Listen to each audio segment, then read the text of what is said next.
है चिड़िया की नसीहत। एक चिड़ीमार हर रोज शिकार की तलाश में निकलता, लेकिन जाल में ऐसी चिड़िया नहीं आती जिसे बेचकर वो अमीर हो जाता। एक दिन वो झील किनारे मायूस बैठा था, करीबी शिकार के लिए जाल बिछाया था। एक कीमती और खूबसूरत चिड़िया दाना चुगने जमीन पर उतरी और जाल में फंस गई। चिड़ीमार ने जाल खींच लिया। चिड़िया ने आजाद होने के लिए पर फड़फड़ाए, लेकिन कामयाब ना हो सकी। चिड़ीमार को बेबसी से देखा और बोली, ए अकलमंद आदमी, तुम इतने बड़े और मैं नन्ही सी चिड़िया हूं। मुझे खाने से तुम्हारा पेट थोड़ी भरेगा, अलबत्ता मैं मर जाऊंगी। अल्लाह जानता है कि तुम अब तक कितनी गायें, दुम्बे और बकरे खा चुके हो। इतने जानवर खाने के बाद भी तुम्हारा पेट नहीं भरा। जरा सा गोश्त खाकर क्या करोगे? घर में बच्चे भूखे हैं, मेरा इंतजार कर रहे, मुझे आजाद कर दो। चिड़ीमार बोला, तुम्हें आजाद करने से मुझे क्या फायदा होगा? घंटों इंतजार किया, तब जाकर तुम जाल में आई। वैसे मैं तुम्हें खाने के लिए नहीं बल्कि बेचने के लिए पकड़ा है। तुम्हारी जैसी नायाब चिड़िया अब कहाँ मिलेगी? उसने चिड़िया से कहा।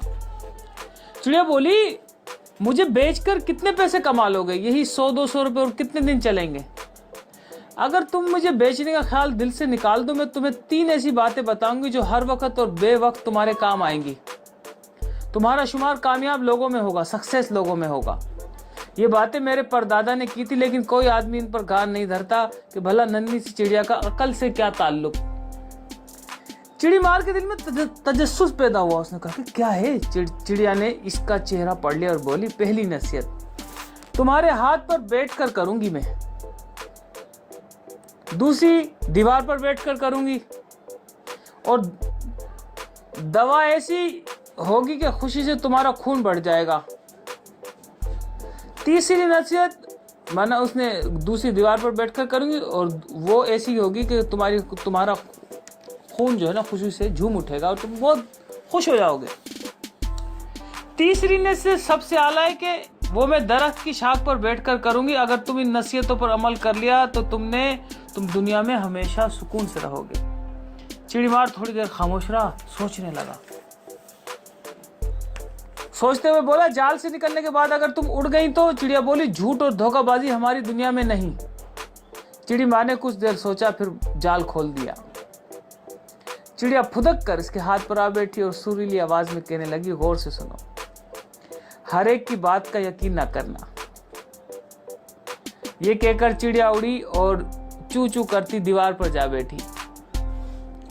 दीवार पर बैठकर दूसरी नसीहत ये कि गुजरे हुए वक्त का अफसोस ना करना, गुजरी हुई मुसीबत का गम ना करना और जो ना मिले इसका गम बिल्कुल ना करना।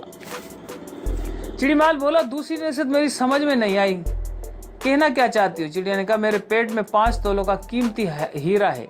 इस जैसा हीरा पूरी दुनिया में नहीं। हीरा मिल जाता तो माला माल हो जाते, तुम्हारी नस्लें ऐश करती, लेकिन गम ना करो कि यही किस्मत में लिखा था। यह सुनना था कि चिड़ीमार जोर जोर से रोने लगा। चिड़िया ने अफसोस से सर हिलाया और बोली, बहुत बेवकूफ आदमी हो। अभी नसीहत की थी कि गुजरे हुए वक्त का गम ना करना। अक्लमंद हालात से सबक सीखता है कि आइंदा सही फैसला कर सके। मेरे परदादा बिल्कुल सही कहते थे कि आदमी नसीहतों पर कान नहीं धरता। ऐसा लगता है कि तुमने नसीहत सही से समझी नहीं। पहली नसीहत ये थी कि नामुमकिन बात पर हरगिज एतबार मत करना। जरा मेरे नन्हे वजूद पर गौर तो करो। मैं नन्ही सी जान और वजन 5 तोला क्या, आधा छटाक भी नहीं होगा। भला 5 तोला हीरा मेरे पेट में कहां से आएगा? ये सुनकर चिड़ीमार ने रोना बंद किया और हैरत से चिड़िया को देखने लगा। इसने कहा, ये नन्ही अकलमंद और नाजुक चिड़िया, मेहरबानी करके वादे के मुताबिक तीसरी नसीहत भी कर दो।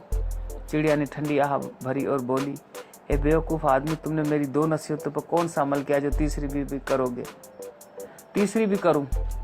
तीसरी नसीहत आला दर्जे की, तुम जैसे आदमी की समझ में नहीं आएगी। और वो उड़ गई। बच्चों, आपको कहानी कैसे लगी?